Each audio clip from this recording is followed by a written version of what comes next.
Hi everyone and welcome to another video. I'm lauranemacquart and today I'm going to talk about the 5 books that I've read in the second half of October. First of all, I'm sorry for the lighting. Not necessarily lightning. The days are getting short. It's dark outside and I haven't been able to film during the day because someone is paying me to do stuff and therefore I should do the stuff. It's called a job. Anyway, 5 books. They're kind of weird and I'm gonna have trouble explaining some of them. So let's start with the, I'd say, easiest one, I hope, maybe, and that is Sing Unburied, Sing by Jesmyn Ward. This one was gifted to me by Pauline from Dancing Lawn for my birthday this year, and I had not expected and it really warmed my heart, and I still look towards this book fondly for that. I thought somehow because of the cover it was going to be set in Africa. It's not. It's set in America in, I would guess, maybe the 1960s, 70s? I'm not really good at placing that kind of stuff. I'm also not very good with names because I really had to look up what the names were of the 3 characters that we read from the point of view of. One is Jojo, who is 12 to 14-year-old. The other is his mother, called Leonie. And then we have Richie, and Richie is, let me get to that in a second, because what makes Jojo and Leonie and also her mother special is that they can see spirits, they can see ghosts, they have this connection to the afterlife, and they have different connections because Jojo can kind of understand what people think, and he sees the spirit, the ghost of Richie, who is this 3rd character that we read, whose point of view we read from. And Leonie, his mother, she can see the ghost of her brother, who has been murdered when he was young. Now, Leonie fell in love when she was young with Richard, Jojo's father, and Jojo's father is white, Leonie is black, and Jojo's father, yeah, I think he's called Richard. Richard's family is very racist. They're very against this relationship, and in fact, someone in that family was the person that killed Leonie's brother. So there's a lot of tension there. It's something that really pulls at the relationships, pulls at Leonie. She's very much in love with Richard, but yeah, she's a very conflicted person. She has a tough life. She has a very difficult relationship with her son. You see that there's a very strange love there. It's not a standard mother-son relationship, and in fact Jojo doesn't call her mother anymore. He calls her Leonie because he sees his grandmother more as his mother. Anyway, what happens a little bit in this book, it's not a plot base at all. There isn't a lot happening in that sense. It's really about the relationships between the characters and the pain somehow that they feel. There's a lot of pain surrounding them. Some of the characters are Jojo's grandparents, and his grandfather spent some time in prison for absolutely no reason at all. There was a lot of racism at that point, and his grandfather became friends with a very young boy, Richie, who was murdered at some point. And we don't really know how or why, but we know there's a lot of pain there. So when Jojo goes to the prison that his grandfather was, in order to pick up his father with his mother, so Richard also went to prison and they go to pick him up, he sees the soul of Richie and he kind of comes with them to resolve the pain surrounding that. It's a book with a lot of feeling.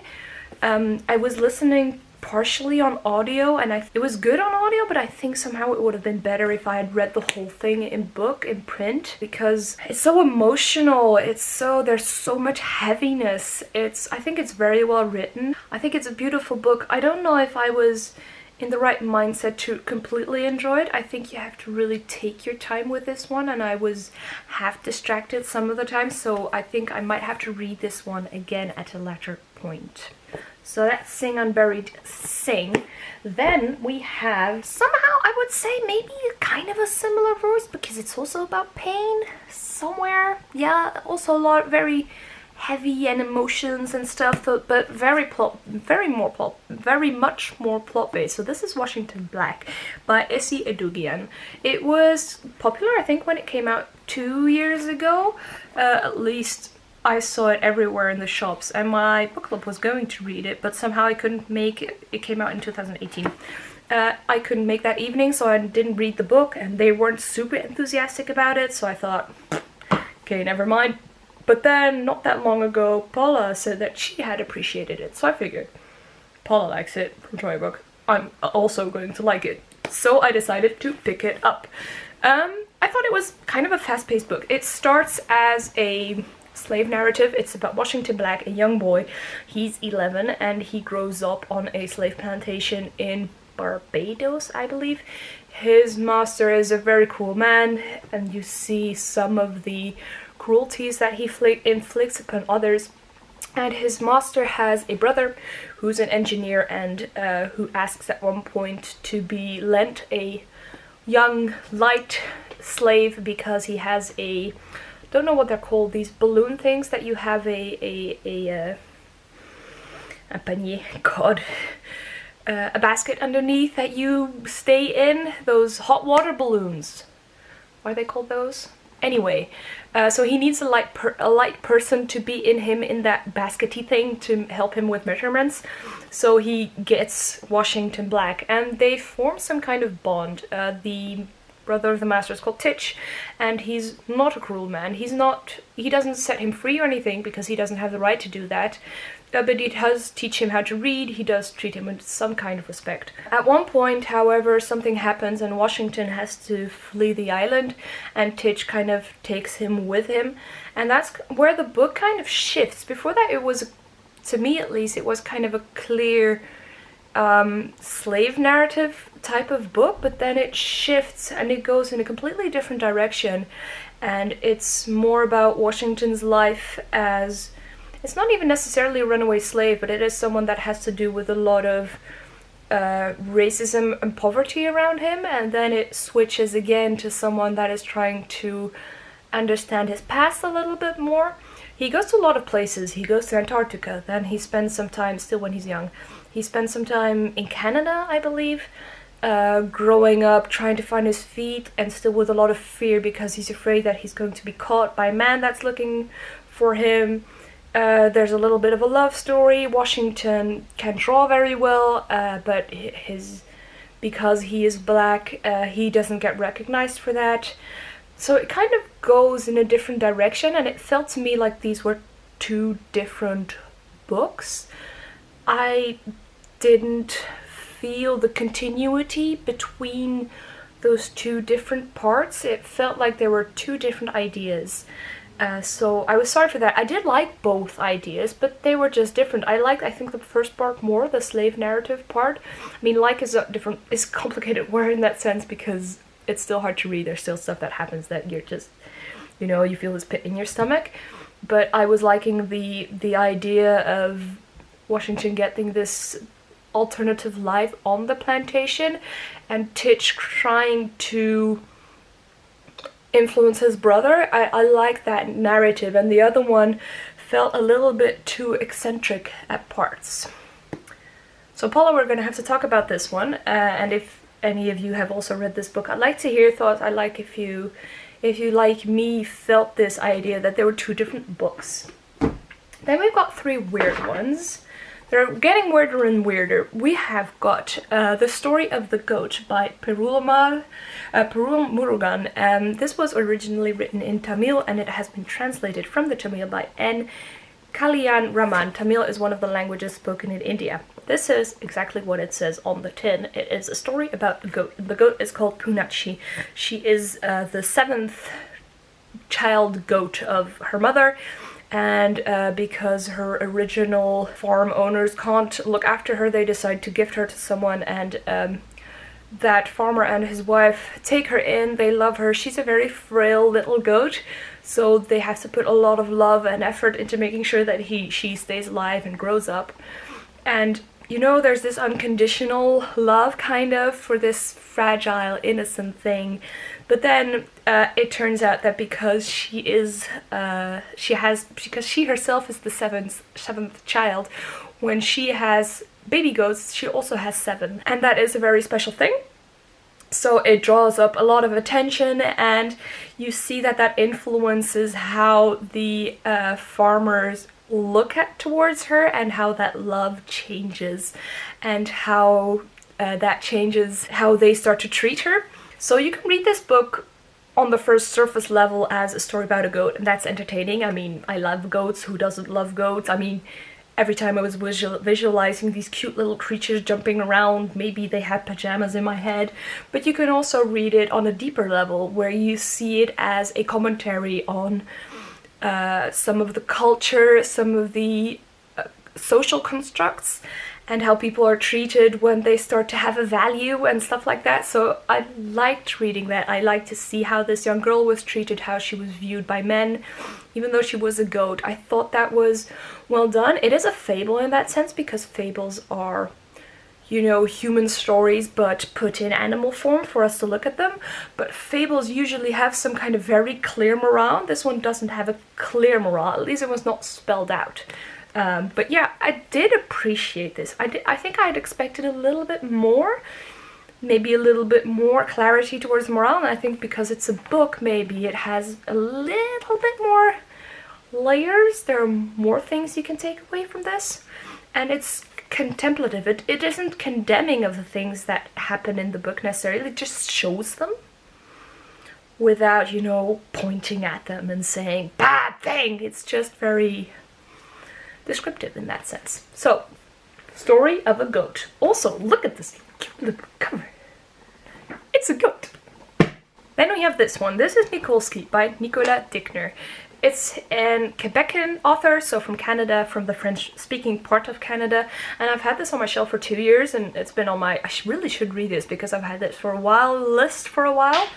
So it's set in Canada in 1990s, and we kind of follow 3 characters, well, they're 3 voices, but we follow mostly 2, who are young people around 18 that have had a bit of alternative growings-ups. That's a word I just invented. Childhoods might be the better word. And they go to Montreal to start their own life and find their own path and discover a little bit more who they are. She's a young woman and she wants to be a pirate because she's heard a lot of stories about her grandparents, her foremothers, so being pirates, and he doesn't really have a clear idea that what he wants to do in life, but he kind of ends up digging into the past through rubbish, which was interesting. It's one of those books, I'm not going to be able to say much about it because I don't have the impression that it had a clear vision. I don't think there was a vision. This is just one of those stories. It's not even slice of life. It's you kept seeing parallels between the 2 characters and expecting them to meet. I mean, that was what I was waiting for at least, and then we've got this weird 3rd character that spoke sometimes, but does not really have a link to the story, and then it kind of does. It's about lives, sometimes just, you know, like skimming one another. It's a weird book, and I'm not really sure what I think about it. I think I was underwhelmed by it, definitely, because I just don't know what the point of it was. Then we have a weird one, and that is La Fissure by Jean-Paul Didierlaurent. He's the writer of Le Liseur du 6h27 that I read at the beginning of the year, which is a very, very sweet book. The translation, English translation, would be The Reader of the 627. Again, very sweet book, which showed a lot of imagination, and this one, the imagination just goes like up 3 notches, and not in the sweet direction. So this is about a man called, can't remember, Xavier, and he works for a garden gnome factory. Every weekend he goes to his second house somewhere in the Provence, and at one point he discovers that there is this fissure, is, you know, those holes that you have in buildings. So when you have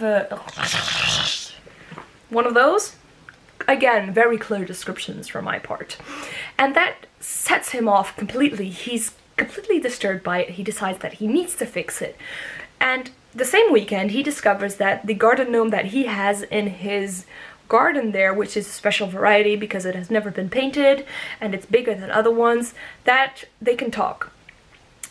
So it's as if this fissure thing kind of also sets off something in his brain, and suddenly he can talk to this garden gnome. And this garden gnome has, you know, the movie Ted with the bear, and Ted being a very, you know, nasty student, arrogant, rude kind of character. Well, this gnome is similar. He pushes Xavier to be an asshole, frankly, but their relationship is interesting because Xavier just decides, okay, well, I'm gonna take this gnome with me. So he puts the gnome in a baby carrier and he kind of walks around with him. So discovering this whole kind of sets him off, and he does a lot of things that are completely out of character. He does things that every notch you think like, wait, what? Oh, wait, the book is going in that direction? And it's funny because it kind of builds up towards the middle, and then the biggest shock happens, and then there is this symmetry in the book, literally in the plot, literally in characters and some things that happen, but also in the tempo. It kind of goes up and then goes down again, which was interesting. I liked seeing those parallels, but at one point I thought, okay, I understand. And the ending felt very subdued, as if they're just, it was a good idea, but then execution, meh, not that much, because the ending was such a disappointment, and you feel like it wasn't tied off nicely at all. It's just like, okay, I made this, and it's like, it's not done, it's not finished, it's good ingredients, but you didn't take it out of the oven. It's not, you should have put it in the oven a little bit longer, something like that. I was a little bit disappointed by the ending because the tension in the middle was so interesting and far-fetched, and I was wanting it to go further. And I read this with a friend, as the same one I read Les Liseurs du 6h27 with, and she had the same opinion. Like, the imagination once again is good, but finishing touches, just a little bit, the plot could have gone further, basically. I would recommend this. I think it's not as good as Le Liseur du 6h27, which is very, very, very sweet. I think I've said that 4 to 5 times already. This one is just weird. Those were the 5 books that I've read in the past 2 to 3 weeks. I'd love to hear how you've been, what you have been reading, and I'll see you in my next video. Bye! Ba-chum, ba-chum, chum.